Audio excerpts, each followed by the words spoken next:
Alright, good day everybody.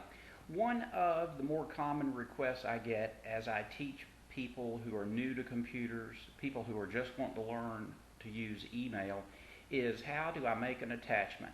It doesn't take long before they start receiving some email and they notice, hey, this person sent me a song, this person sent me a photograph, they sent me a 50-page document. Well, how do I do that? And on the surface that seems like a very cut and dry, easy to answer question, and to a degree it is, but also sometimes it can get complicated. So I'm going to make at least 2 videos, maybe more, and I'm going to show you how easy it can be to begin with.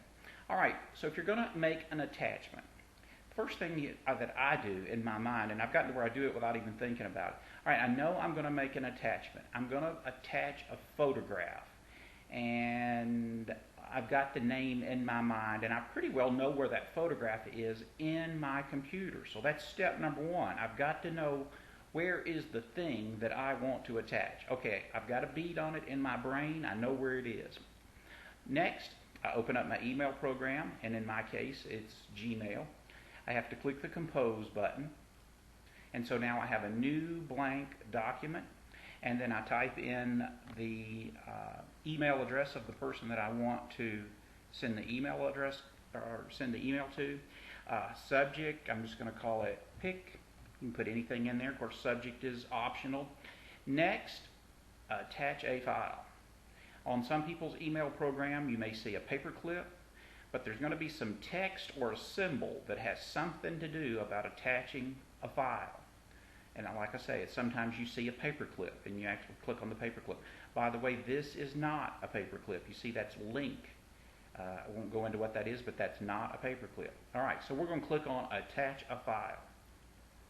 Alright, my program, my email program, threw a dart at the wall, and it decided to take me to a section of my computer called Documents. Now, sometimes your email program is right and sometimes it's not. So this is where attachments can be a little tricky. I know that I do not want to go to Documents. The item that I want to attach, which is in a picture, is not in my Documents folder. So I've got to know how to navigate to the location where the photograph is located. Well, I'm going to go into more detail in my next video on this, but this is the Open Dialog Box, also known as Windows Explorer. You can explore the different locations within Windows through this box. When you click on something on the left, you see the contents of that thing on the right. So these items are in my Documents library. When I click on the word Music, these items are inside my music library.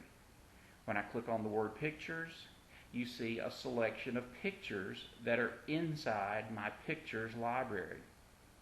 Again, I'm not going to go into a lot more detail right now, but let's just pretend I'm going to send this picture of Laura's new haircut. I want to attach that to my email. So I selected it by clicking on it one time. I click the Open button, and you see it loading. Bar graph shows the progress of that file being loaded onto the email. Alright, while that's loading, I can go get another file, attach another file. This time, it opened up within the Pictures library. If you'll recall just a moment ago, it opened up within the Documents library. Let's pretend that I want to go get a file that's actually sitting on the desktop. Well, library only contains documents, music, pictures, videos. I have to navigate to the desktop, and the desktop is listed right here. Alright, and the item I want to attach is called Cookbook. So I've had to have some inside knowledge or some degree of familiarity with where my files are. Click on Cookbook, click on Open, and now it's loading that. You see that it finished loading Laura's new haircut. It's telling me that that's a 568 kilobyte file size. Gmail limits you to 2 either megabytes or I think it's megabytes or gigabytes, but at any rate, if it's too big, the program will tell you. Alright, once that loads, all we've got to do is press send, and it's gone. Up here it's telling me sending, and now it's telling me your message has been sent. All right, that's the straightforward, simple way to do an attachment. I'm going to come up with I'll have another video in just a moment that will give you a little more detail.